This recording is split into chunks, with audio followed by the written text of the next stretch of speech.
Compra e venda de criptomoedas é na Coinext. Conheça agora! Olá, criptomaníacos! O que diabos aconteceu no ano de 1971? Se vocês pegarem quase qualquer gráfico, vocês vão perceber que a partir desse ano alguma coisa muito séria aconteceu, porque os indicadores ficam completamente diferentes das médias dos anos anteriores. Por exemplo, a produtividade e o salário sempre andaram juntos, mas a partir de 1971 aconteceu um descolamento. A produtividade continuou subindo com força, mas o salário não. Mesma coisa com relação à desigualdade. Aqueles que mais têm começaram a acumular cada vez mais riqueza, enquanto aqueles que estão na parte de baixo e que vinham crescendo, vinham acumulando riqueza, começaram a acumular menos riqueza. E mais estranho do que isso, gráficos que não parecem relacionados à economia também apresentam grande variação a partir de 71. O número de crianças obesas disparou exatamente a partir de 71. O número de presidiários também disparou a partir de 71. Por que essas coisas aconteceram e por que o Bitcoin resolve todos esses problemas? Vamos descobrir logo após a vinheta.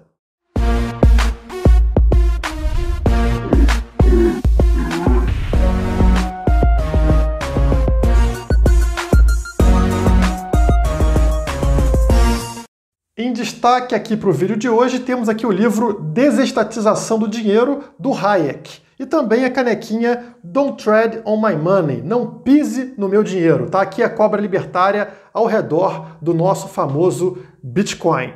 Tanto a caneca quanto o livro têm a ver com o vídeo de hoje. Se quiser a caneca e outros produtos, acessem a loja da Criptomaníacos, o link está aqui na descrição. Mas agora vamos para a tela aqui para entender por que esse ano de 71 mudou tanta coisa, por que os gráficos ficam malucos a partir do ano de 71. E esse evento é tão evidente que existem sites exatamente para fazer essa pergunta. Esse site aqui, por exemplo, é What the Fuck Happened in 1971? Traduzindo aqui sem falar o palavrão, né?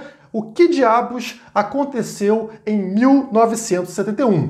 E essa página, inclusive, também está no Twitter. Então, se quiserem encontrar aqui, ó, basta procurar por @WTF_1971, tá? É mais ou menos as mesmas postagens que tem aqui no site, tem nessa conta do Twitter. Eu acho muito interessante e vale a pena acompanhar.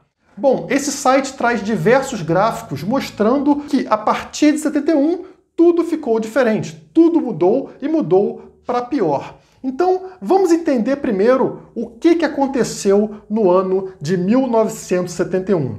Esse foi o ano do fim do Acordo de Bretton Woods. O Acordo de Bretton Woods foi assinado em 1944, logo após o fim da Segunda Guerra Mundial, onde os países aliados definiram as bases econômicas dali em diante. Ficou definido, por exemplo, que o dólar seria a moeda global e que ele seria lastreado ao ouro. Então, uma garantia aí de que o dólar não teria uma impressão desmedida, né? Ele estaria ligado ao ouro. Isso é muito importante para uma moeda global. Acontece que em 1971, o tal ano que a gente vai falar nesse vídeo, cai o Acordo de Bretton Woods na hora que o presidente Nixon acaba com esse lastro do dólar no ouro. A partir desse momento, não existia mais essa ligação e poderia-se imprimir dólar à vontade. Então, esse é o grande ponto do ano de 1971. O dólar já não estava mais lastreado ao ouro.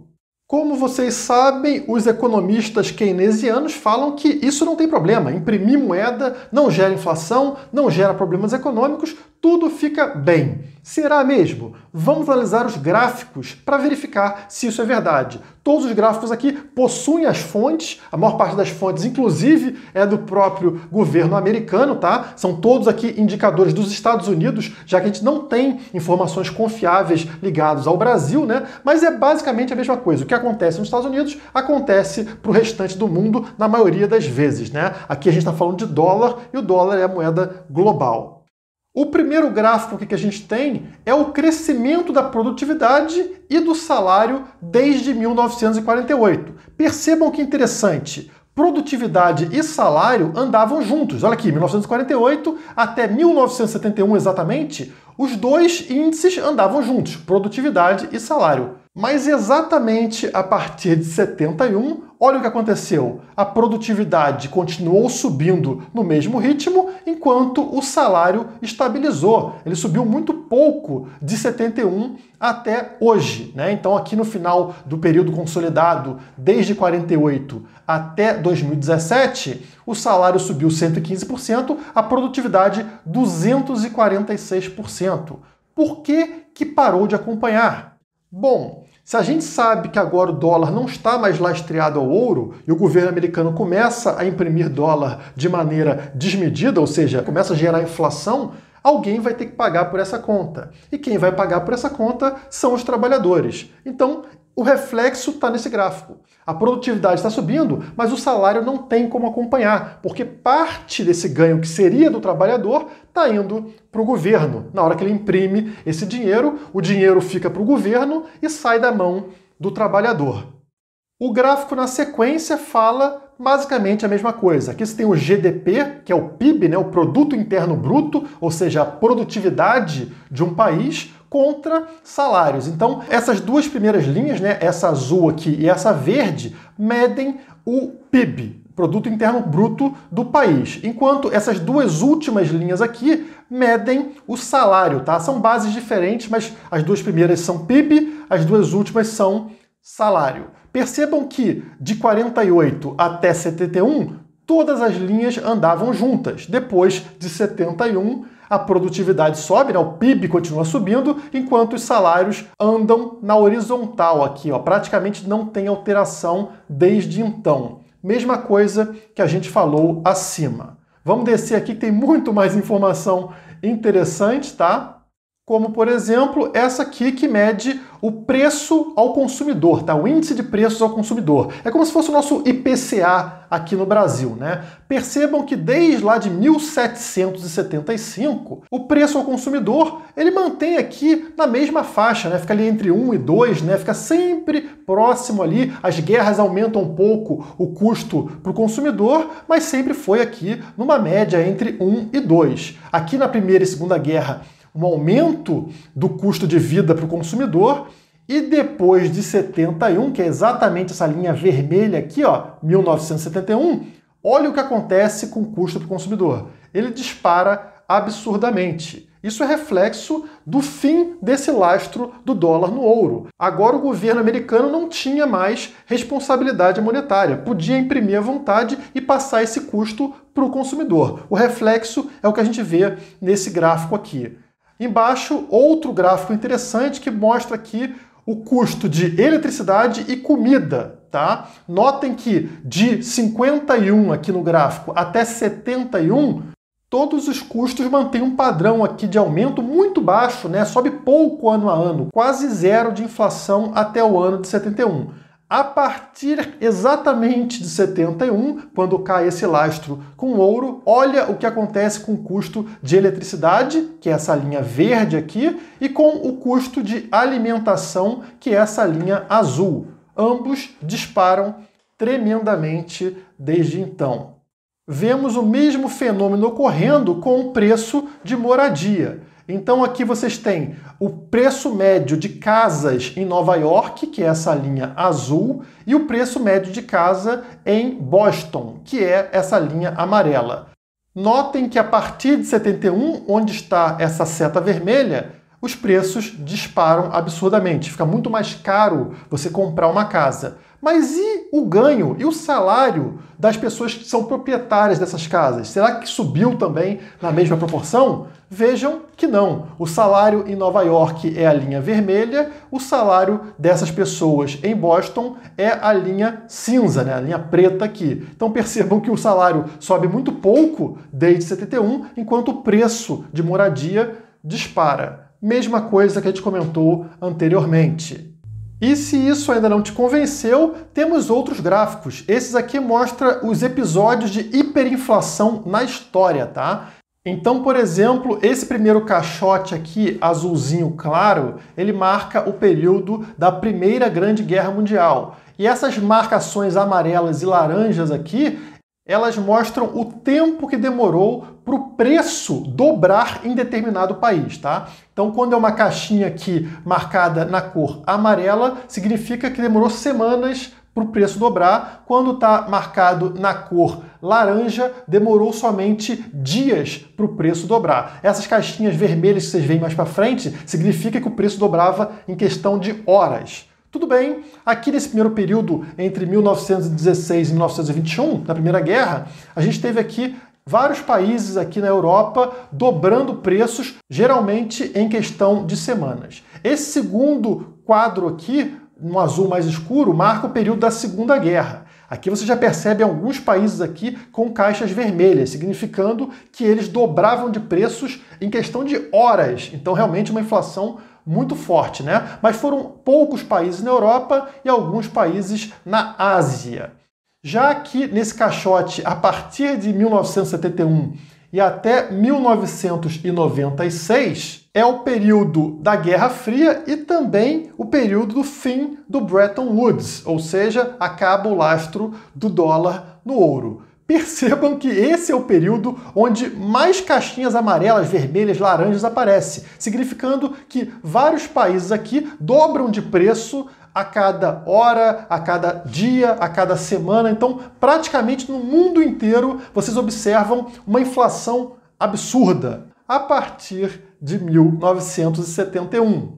Descendo mais um pouco aqui, a gente vê como as moedas estatais, né, o papel moeda, vai se desvalorizando com relação ao ouro. O ouro aqui a gente coloca como base 100 e essa linha horizontal laranja aqui, tá? Esse é o ouro. As outras linhas representam as grandes moedas aí estatais, né? Papel moeda estatal. As principais estão aqui na frente, né? Vocês percebem que as mais fracas perdem valor desde 1920, vem perdendo fortemente valor, mas as mais fortes, o euro, o dólar, a libra esterlina, elas foram segurando bem o valor até exatamente 1971, quando acontece isso aqui, ó, onde está essa seta vermelha. A partir daqui, o valor dessas moedas contra o ouro desaba, e desaba feio mesmo, né? Olha só, vem aqui para baixo valendo praticamente nada com relação ao valor original delas lá no ano de 1900. Então elas perderam completamente o valor contra o ouro, que, como a gente sabe, é escasso, assim como o Bitcoin. Mas a tragédia começa agora, quando a gente começa a analisar o que ocorreu com as pessoas, principalmente mais pobres, a partir de 71. Esse gráfico aqui de baixo, ele mostra a renda dos 90% mais pobres, que é essa linha azul, contra a renda do 1% mais rico. Vamos lá, Bretton Woods começou em 1944, então foi exatamente nesse momento aqui, tá? E ele aconteceu para reparar o colapso econômico devido às duas grandes guerras anteriores, né? Que gerou ali um grande gasto dos países, muito acima do que deveria ter acontecido. Então ali os governos, para tentar botar as coisas no trilho novamente, fizeram esse acordo de Bretton Woods. Então percebam aqui que a partir de 44, quando começa esse acordo de Bretton Woods, onde o dólar era lastreado no ouro, entre outras questões, os mais pobres, né, os 90% de baixo, essa linha azul, começa a subir. A renda deles começa a subir muito forte. Enquanto a renda do pessoal aqui, que representa 1% mais rico, que é essa linha marrom avermelhada, subia, mas subia com menos força. Ou seja, os mais pobres estavam crescendo mais rapidamente. Mas a partir de 71, onde está essa seta amarela aqui, notem que isso é revertido. Acaba esse lastro do dólar no ouro e os mais pobres, os 90% de baixo, começam a ter a sua renda afetada. E aí eles param de crescer, né, de ter um crescimento de renda e passa a ter uma queda na renda. Enquanto aqueles 1% mais ricos, adivinhem, começam a ganhar cada vez mais dinheiro. E por que isso acontece? Porque o governo imprime dinheiro. E esse dinheiro que é impresso não vai para a mão dos 90% mais pobres. Vai para a mão de banqueiros, de grandes empresários, de políticos, esses que representam o 1% mais rico da sociedade. O dinheiro chega primeiro para esses, que não sentem o impacto da inflação. Já para os outros 90%, sobra somente a desvalorização do dinheiro. Então eles perdem valor, enquanto 1% ganha dinheiro. E é por isso que vocês veem o gráfico fazendo isso, sendo revertido, né? Os mais pobres pagando a conta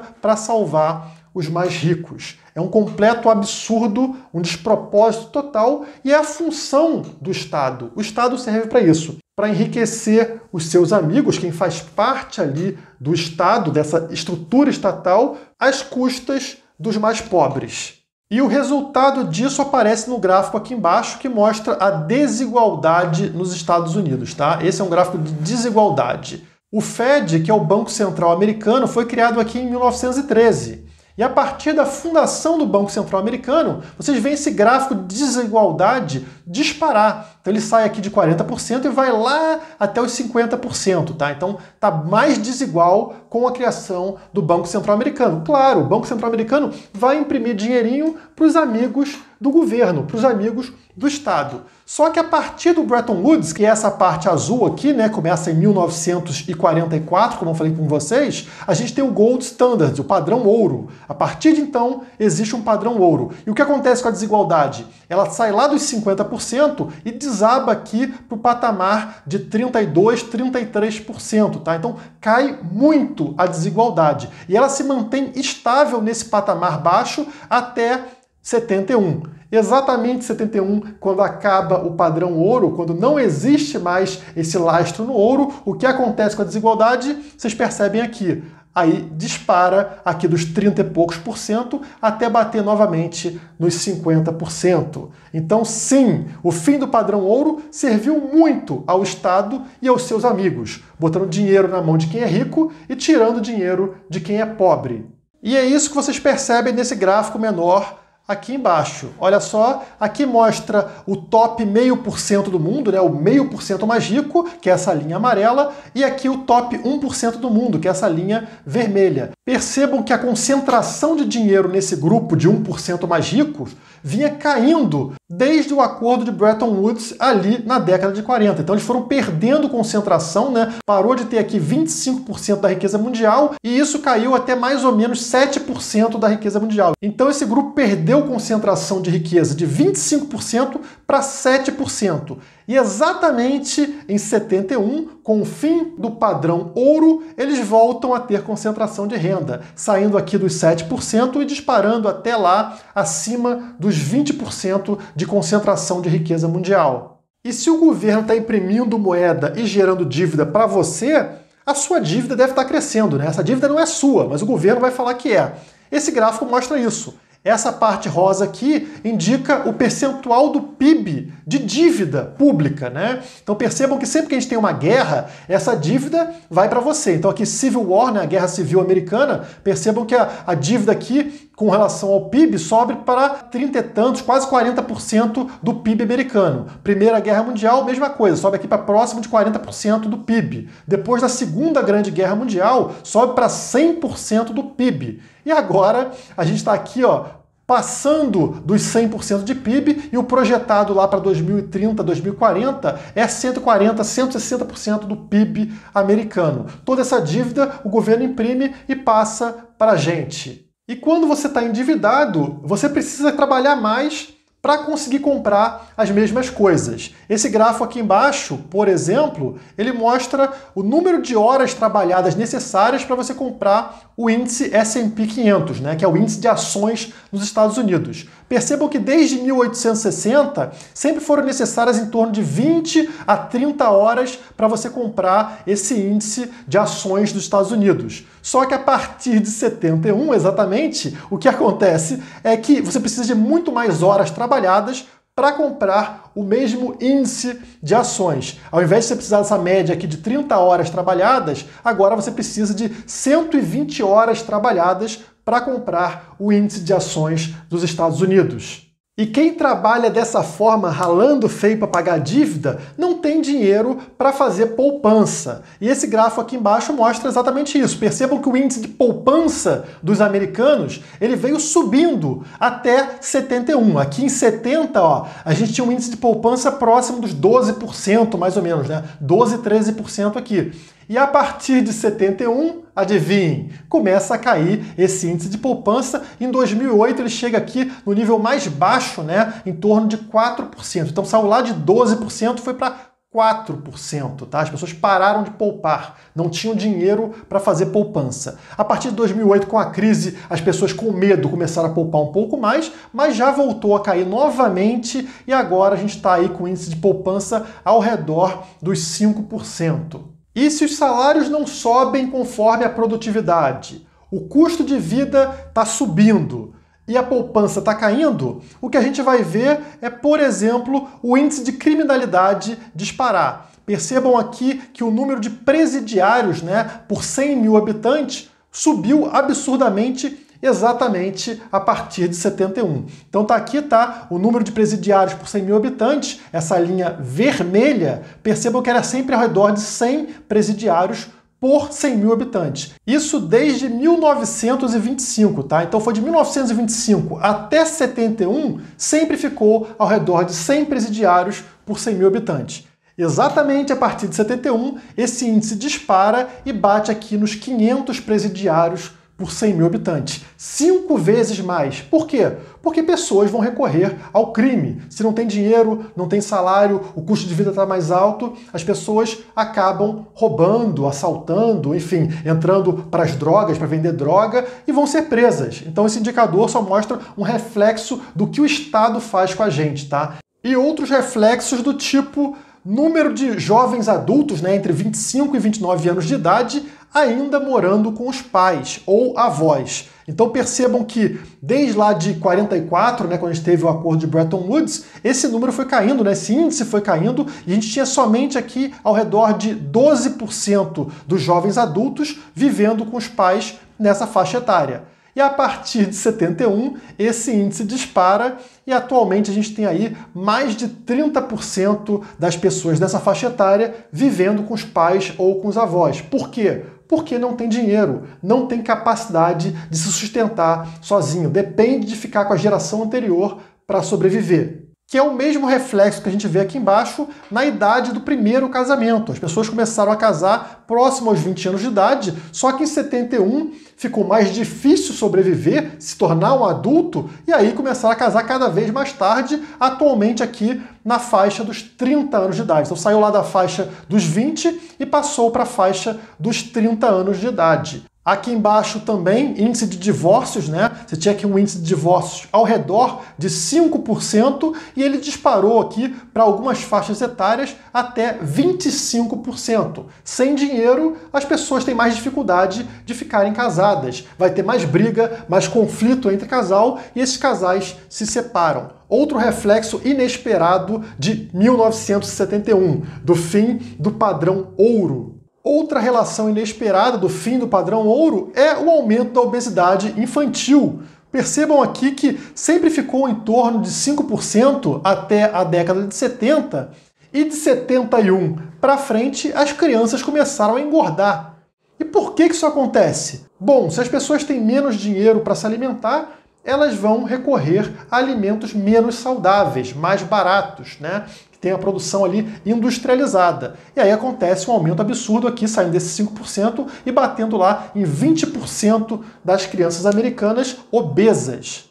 Eu acho que ficou claro aqui como o fim do padrão ouro afetou enormemente a sociedade, não só em questões econômicas, financeiras, mas na vida de todo mundo, né? As pessoas ficaram mais gordas, pararam de se casar, tiveram mais divórcios, enfim, afeta de forma global a sociedade, favorecendo somente o Estado e os amigos do Estado. Quem é mais pobre sofre muito mais. E é por esse motivo que a gente invariavelmente vai mudar para uma moeda confiável, uma moeda escassa, como o ouro era no passado. Só que o ouro não pode ser usado, porque a gente sabe que o Estado a qualquer momento pode acabar com o padrão ouro e aí você não tem o que fazer. Na hora que você utiliza um Bitcoin, por exemplo, não tem nada que o Estado possa fazer. O Bitcoin é a prova de intervenção estatal. É exatamente o que a gente precisa para retornar a um padrão de sociedade onde quem mais precisa tem o maior crescimento, que foi o que aconteceu com o início do Bretton Woods, quando o dólar era lastreado no ouro.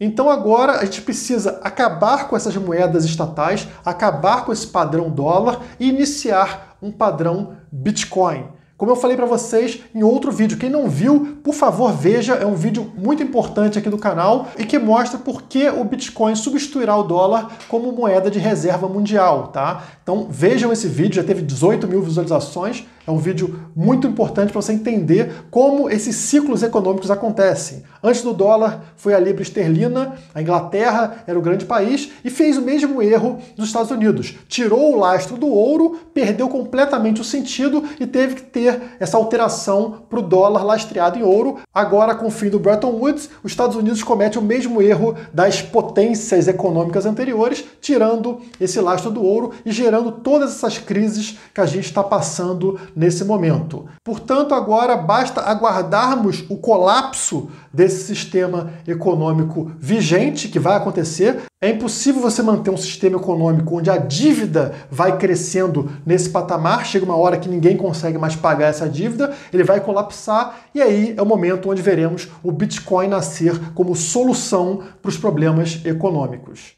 Se você gostou desse vídeo, não esqueça de dar o seu like, se inscrever aqui no canal e compartilhar esse vídeo entre os seus amigos, entre os grupos de redes sociais que você faz parte. Por hoje é só, muito obrigado e até a próxima! Cresça seu patrimônio digital com a Ledin. Acesse agora